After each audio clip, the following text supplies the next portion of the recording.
struggling piece of work. Thank you very much, Barbara. So my name is David Wood. I'm the head of the English department, just concluded, or in the process of concluding my second year in this role. I've been here at Northern for 18 years, and I am a Shakespeare scholar, you know, one of these things. It is truly an honor, seriously, for me to be here at an MFA gathering. It is not one that I've certainly attended in the past, but never really spoken. So this is really quite a treat. I'm totally blown away by what we've heard so far, and my role here today is to introduce the superstar that is Tucker McLain. In winter 2024, I taught a dream class. It was called, in my witty little title, Shakespeare's Meta-Theatrical Theater. You teach Shakespeare for 18 years, you've got to come up with a lot of witty titles. The class featured Shakespeare's canny staging of plays within his plays, and the reading list featured the usual suspects, from A Midsummer Night's Dream to Macbeth, from Hamlet to the first part of Henry IV. The cross-listed class introduced me to a hodgepodge of wonderful students, handfuls of nervous undergraduate seniors, a local physician with a passion for the humanities, and 3 top MFA graduate students, among them Tucker McLain. I'd met Tucker a few weeks earlier, I suppose, and he'd made a solid impression on me. As an undergraduate anthropology major, he possessed a sentiment that I've always had too, a sense of always being behind the curve in my reading, of needing somehow to catch up. For Tucker, this feeling has resulted in a drive, in addition to all his creative writing workshops and seminars, to pursue a range of graduate coursework specifically in literature, including my Shakespeare class, as well as courses on the Russian novel, and one course dedicated exclusively to the medieval writer Geoffrey Chaucer. Why do I stress Tucker's literary course of study here at NMU? Tucker McLain's thesis is in some sense old school, not medieval or Renaissance old school, but the work of an old soul. That is John Billman's assessment as Tucker's formal thesis chair, right? I talk to Billman quite frequently and he says, oh yeah, Tucker, old soul. But what does that possibly mean? Is the Tucker McLain that we've shared 3 years with here truly wise beyond his years? Peacecroft, Tucker's thesis, suggests as much, I would submit. It introduces to the world a series of rounded, faulted, yet deeply sympathetic characters, like the newly married couple Otto and Anne Gottfried, the budding tycoon Fernwood Fernie Brewster. Set roughly in James Fenimore Cooper country, the fictional upstate New York town of Felston. Tucker embraces his tale's post-bellum setting, the Mohawk River Valley, and its characters warmly and with great heart. As I read the thing, I kept sensing glimpses of other big-voiced American authors lurking just beyond its pages. Cooper to some degree, but maybe even more contemporary work like John Gardner's gracious love story, also set in upstate New York, Nickel Mountain. Tucker is of a piece with these works in which the meticulously drawn natural setting can determine character in powerful ways. There is no snide irony here, no sarcasm. I get the sense that Tucker adores his characters. He writes too, maintaining a generous and consistent narrative voice that I found instantly compelling. I embrace Anne and Otto, Fernie, and the debt passed between 2 great New York families of the 19th century, the Latimers and the Gardiens, as I embrace Tucker himself, the old soul literary novelist. This is powerful stuff. It has been an honor working with Tucker these few years, and I wish him all the very best.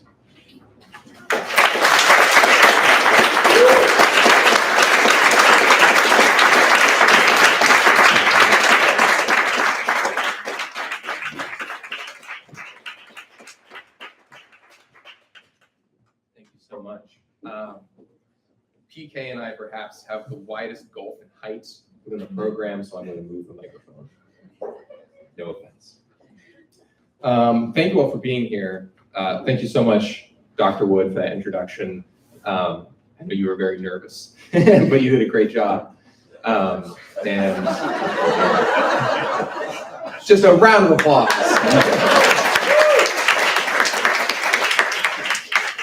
I'd also like to thank all the people who have traveled to be here today. My father's here, a lot of people's parents are here, but also we have some alumni who are here who traveled a great distance. Z came from Georgia, Sophie and Lucas came from Minneapolis. Thank you so much. And thank you, Matt Frank, for being my reader, and thank you, John Billman, for also being my reader and having to, my chair actually, and having to have the uncomfortable experience on Granite Island in a very small cabin of reading my thesis and marking it up while I sat across from him looking, because there's not a lot of space. Hanif Aderki, when he was here just a few months ago, gave an anecdote where he went to a lot of readings and he was constantly frustrated by fiction people who got up and gave long introductions about their piece, all the characters you need to know, all the relationships before we jump into it. And so to please him, I'm just going to jump into it. You'll catch on. Standing in the midst of the strawberry fields were two men with their heads tilted up to the skies. The men were dressed in the dark formal wear of the previous night, save the shorter man, who had on his right hand held aloft an awful glove of thick leather that crept up to his elbow. This, of course, was James Duane Latimer, and looming beside him in his bowler hat was none other than Mr. Kolchak.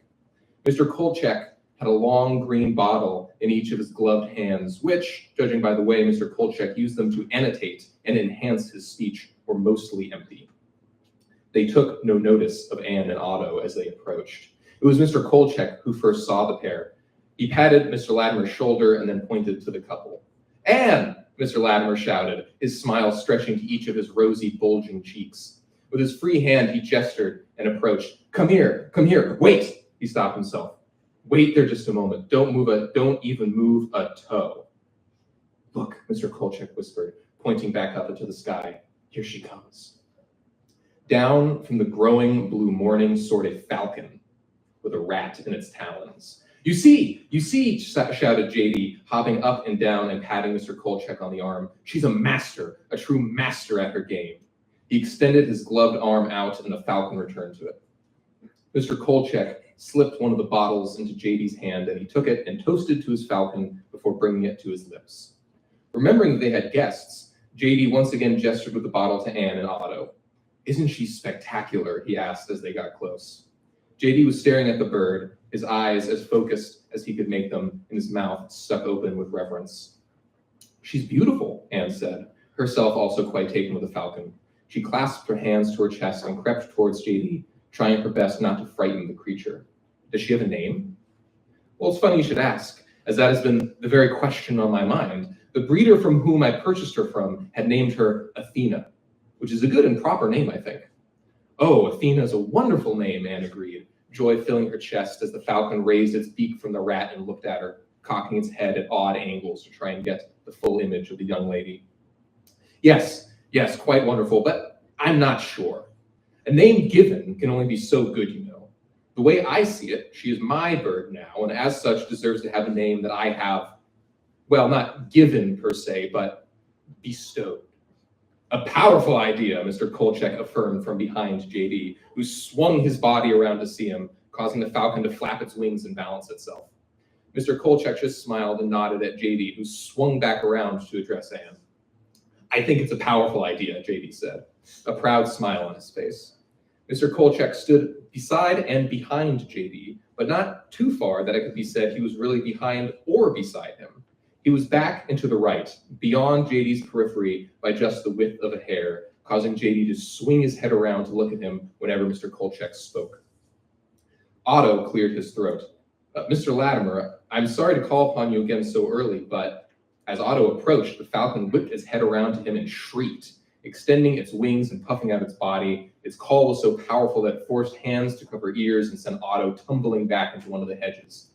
"Oh heavens, I'm terribly sorry," JD said as Anne helped Otto from the hedge. "I've never seen her react that way before." "It is okay, it is all right," Otto said, dusting himself off when he got back to his feet. "Eagles have never liked me too well." Mr. Kolchak patted JD on the shoulder, causing JD to turn again. James, Mr. Kolchak said, a smile of awful command drawn across his face. Why don't you go think of a brilliant name for the bird and send her out on a few more flights while I take care of your guests? We wouldn't want to excite her any more than we already have, would we? JD stood and squinted in thought, the alcohol flowing through his brain, slowing down the entire apparatus. I think you may be right, my friend. But please be sure to invite them to breakfast with us. Kolchak tutted. Breakfast is the first meal of the day, but our yesterday hasn't ended yet, has it? JD thought on the words for a few moments before bursting with joy. You're right, a late supper then. But forgive me, Mr. Kolchak, won't it still be breakfast for them? Another puzzle for you to solve. Go on, JD, go on. As he spoke, Mr. Kolchak chuckled and prodded at JD's rib with his bottle, which caused JD to giggle like a child and smile and tarry off with the as-of-yet unnamed falcon. Free from JD, Mr. Kolchak took a deep breath and straightened out his back. In an instant, it seemed his whole countenance had changed. From his coat pocket, he retrieved a small tin which contained a pince-nez that he pressed up to the bridge of his bulbous nose. Even the color of his face changed, the rosy glow of a debauched evening draining to a cold and sober pallor. The smile that he aimed at Otto and Anne showed his gleaming ivory teeth, white as unworked lace. Otto looked to Anne, searching her face for any sign of recognition, any sign that she knew who this man was, but found only a mirror of his own confusion. Clearing his throat, Otto extended his hand to Mr. Kolchak. I do not believe we've met. I am Otto Gottfried, Kolchak interrupted, snatching Otto's hand in his own and giving a weak shake. And of course, the lovely wife, Lady Anne Gottfried nie Gardienne, if I am not mistaken. Let me guess. You have once again come to discuss the issue of the property. Try your luck again with a new Don, Yes, I'm afraid Mr. Latimer and I spent quite a good chunk of last evening discussing your case. He has a large, bleeding heart, Mr. Latimer, one that can often get him into trouble.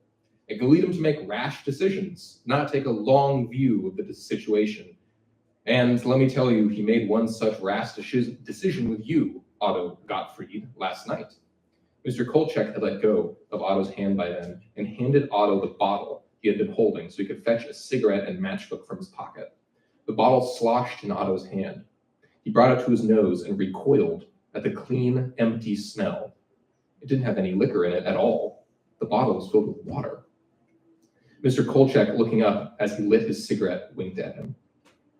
Mr. Latimer talked about us last night? Anne jumped in, stepping forward to stand shoulder to shoulder with Otto. Yes, ma'am, he did. Quite a lot, in fact. It really tore him up inside. Took hours to get him back into a celebratory mood. You have to understand, the letter he received from your father put him into a very uncomfortable position. As he spoke, Mr. Kolchak puffed his cigarette to a smolder and retrieved a small medicine bottle filled with his used matches, where, after waving away the flame, he deposited his most recent. I'm afraid I don't understand. Would you be so kind as to elaborate? Anne asked, a confidence welling up within her. Mr. Kolchak narrowed his eyes at her and smiled and took the cigarette from his mouth and gestured down the field with it. Come, let's take a turn, he said. Anne nodded, and soon the pair began strolling down one of the small grass lanes bordered by hedges that ran up, down, and across the strawberry fields. Behind them by a step was Otto, as the lanes were too narrow for three to walk side by side. It is not an issue of desire, I assure you, Kolchak began. Mr. Latimer is, of course, always looking for ways to support you and your father, but, unfortunately, the request had put him pulled between interests. You see, the property had already been promised. I had already written up the documents on behalf of Mr. Latimer, and it was meant to be a surprise. But complete ownership of the Ascana Valley property was to be gifted to Mr. Latimer's sometime son on his return from the war. And now that the war is over, the gift is just waiting for all those little soldier boys to come marching home. His sometime son? Do you mean funny? Oh, yes. It'll be better for everyone. A little distance can do the spirit wonders, but now you can see what kind of position into which this unexpected request from Mr. Gardienne put poor Mr. Latimer. A man can only have one master, and though he values being your father's eternal servant, he felt his duties as a father superseded any others. I'm sure your father would have had similar concerns had the situation been reversed. His overflowing love for his daughter precedes him, after all. Daughters, Anne said, stopping in her tracks. causing Otto to bump into her. Mr. Kolchak smiled as he looked back at her and nodded. Of course. Daughters. My apologies. And how is Miss Paula doing? Anne hated him, and he knew it. He once again gestured with his cigarette, and they continued on their stroll. They were silent for the next 2 rows. Anne pursed her lips. She was trying to be strong, trying to collate all the new and conflicting information she'd been given, trying not to reveal her struggle to the man beside her. They passed another row of strawberry plants, and Mr. Kolchak took a long drag off his cigarette, sending flouts of smoke flying back into Otto's face.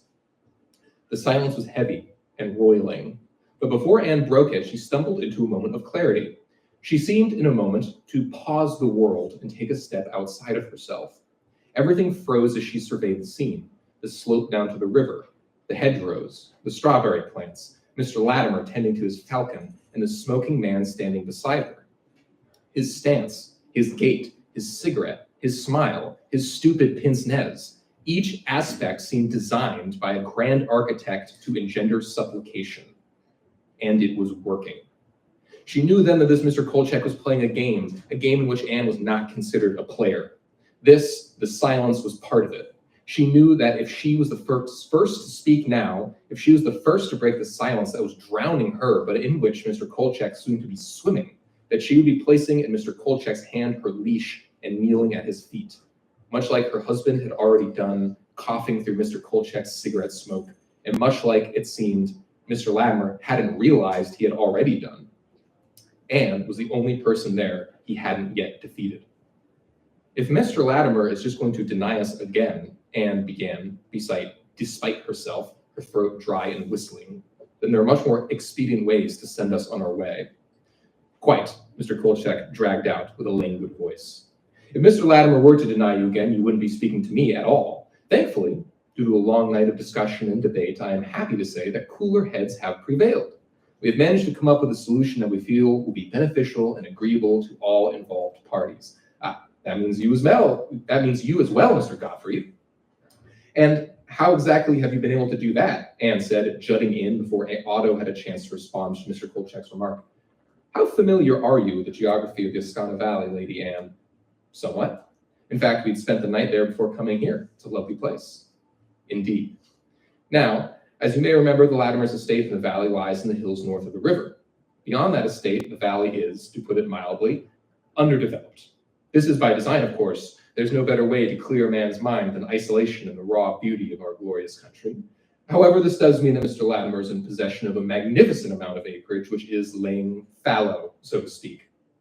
Now, Mr. Latimer is faced with giving possession of the acreage to one of 2 parties, either Funny, his son and returning war hero, or yourself, the daughter of a close friend. A seemingly impossible dilemma, but here was my solution: the river. Mr. Latimer would be willing to accept the terms outlined by your father with the following amendments. All of the land owned by Mr. Latimer south of the Ascana River would be transferred to the ownership of our good friend, Mr. Gottfried here, under, the condition that you maintain the road that leads out of the valley. All lands north of the river, including the estate and all its holdings, will be given to Funny Latimer. Now, it's worth noting that, deal, we'll do it, Otto shouted, shouldering up beside Mr. Kolchak and taking his hands. We'll take it. Papers were signed and hands were shook during Otto's breakfast and Mr. Latimer's late supper. They ate toast with jam and clotted cream, eggs with hash, and at Mr. Latimer's insistence, steak, as it was his supper. Flutes were filled with champagne and fruit juice, and teacups already filled with a splash of cream were sent out on saucers, and pots filled with the Latimer's house blend were set on each end of the table. The atmosphere was festive and exciting. Movement was abound, servants bringing and taking away plates and dishes so fast that it was hard to keep a thought in one's head before a new thing began to happen. After the second round of food had been whisked away, Mr. Kolchak stood and with a face large and happy offered a toast to Otto. As quick as he is clever, he said. If only more men had his good sense and excellent judgment. With each drained flute, Otto became more red and smiling and proud of his decision. He ate and drank with the men at the table, and they all laughed, and they made him feel like a great favorite. Poor Anne sat forgotten beside her husband. She had a few small bites of the food and a few sips of tea, but spent most of the meal dumbstruck. At times, it felt to her that she was still dreaming, like Paula would step through the door with the servants and give her a knowing wink. There was only more servants and only more courses. They ate and drank so long that soon it became lunchtime and the whole affair started over again. By supper time, all were exhausted and ragged. Mr. Latimer had fallen asleep in his chair with one hand on the head of one of his Dalmatians and the other atop his belly. Otto had fallen asleep on a chaise lounge that was set up beside the fireplace. Anne, however, did not sleep. She had pulled her chair over to the window and watched the world pass by, darning the napkin in her lap with the tips of her fingers. In her mind, she replayed the conversation she had with Mr. Kolchak over and over, attempting and failing to find an avenue.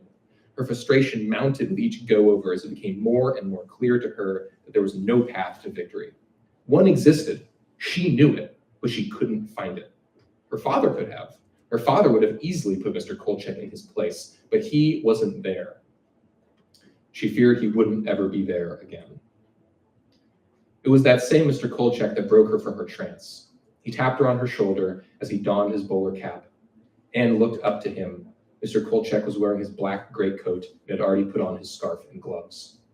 I have nothing to say to you, so please just leave me alone, she said, pulling her shoulder away from him and looking back out of the window.